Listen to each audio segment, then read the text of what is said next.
l'émir Abdelkadir el-Jazairi, le livre des haltes, tome 5, halte 164. Et Allah aime ceux qui accomplissent l'excellence. Le Très-Haut a dit: pas de délit à charge de ceux qui ont eu la foi et accompli les œuvres adéquates pour ce qu'ils ont consommé, tant qu'ils se sont préservés, ont eu foi et ont accompli les œuvres pieuses adéquates, puis se sont préservés et ont eu foi, puis se sont préservés et ont accompli l'excellence. Et Allah aime ceux qui accomplissent l'excellence. Sourate 5, verset 93.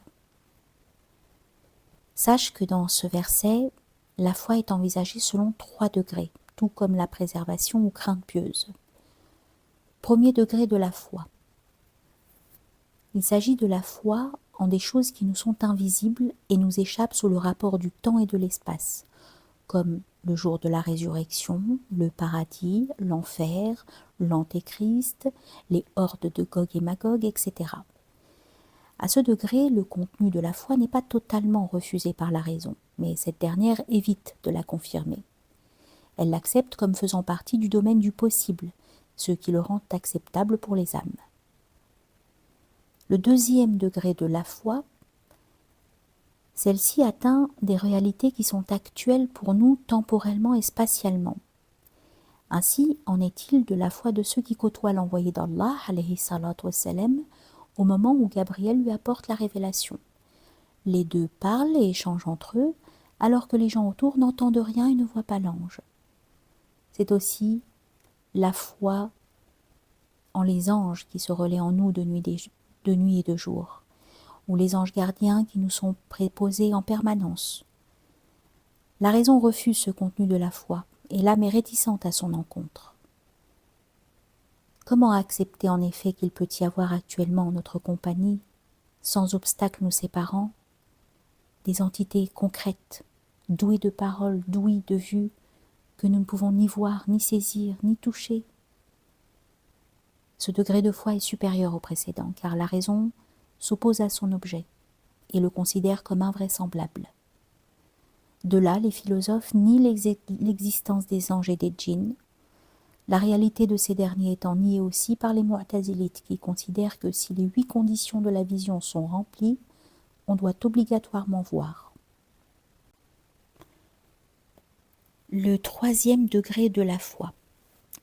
Dans ce troisième degré, il s'agit d'avoir foi en ce qui réunit les contraires en un aspect unique dépassant les oppositions, si bien que l'essence de deux contraires est comme Dieu qui est le premier, le dernier, l'extérieur, l'intérieur, le caché, le visible, le témoin et l'attesté, etc. On peut y ajouter le fait que Dieu est avec nous où que nous soyons, ou que sa face soit là, quelle que soit la direction vers laquelle nous nous tournons.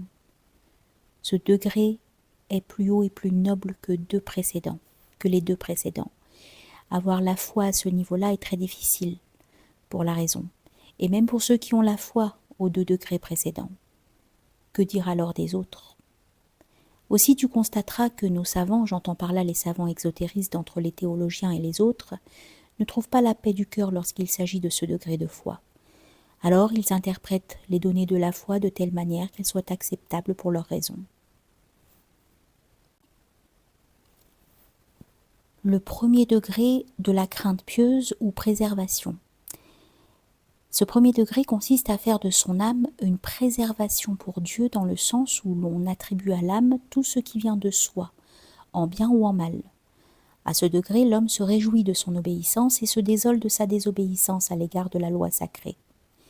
Ainsi le prophète alayhi salatu wassalam a-t-il dit: le croyant, c'est celui que son obéissance réjouit et que sa désobéissance afflige.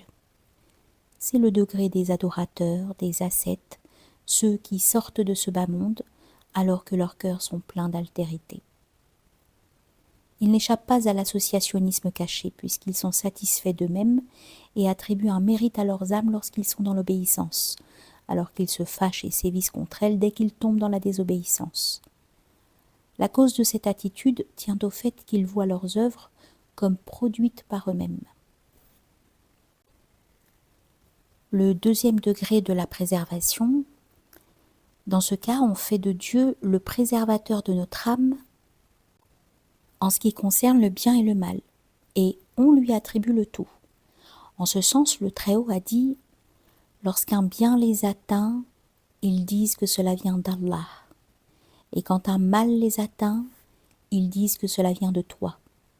Dis, tout vient d'Allah. Qu'ont donc ces gens à comprendre à peine ce qu'on leur dit ?» Ou encore « Et Allah vous a créé, vous et ce que vous faites. » Ce degré est celui des savants exotéristes qui professent rationnellement la doctrine de l'unité. Le troisième degré de la préservation. À ce stade, d'une part, on place l'âme comme préservatrice de Dieu, autrement dit, on attribue le mal à celle-ci par bienséance et abnégation, mais pas la capacité d'agir effectivement. Notre chef parfait, alayhi salatu wassalam, nous a enseigné cette bienséance lorsqu'il a dit en s'adressant à Dieu « Le bien est par ta main, mais le mal ne saurait être attribué. » Le Très-Haut dit aussi « Le bien est par ta main », sans ajouter le mal pour nous donner une leçon de comportement bienséant. D'autre part, on fait de Dieu une préservation en ce qui concerne le bien, en lui attribuant ce dernier, tant dans sa réalité fondamentale que dans son existentiation.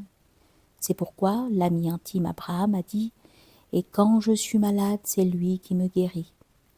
Il a réuni ainsi les deux aspects en s'attribuant la maladie et en rapportant la guérison à Allah. Les Mu'tazilites ont eu quelques lueurs fugaces concernant cette bienséance, mais elle ne s'est pas renouvelée pour eux, et ils sont retombés dans leur errement.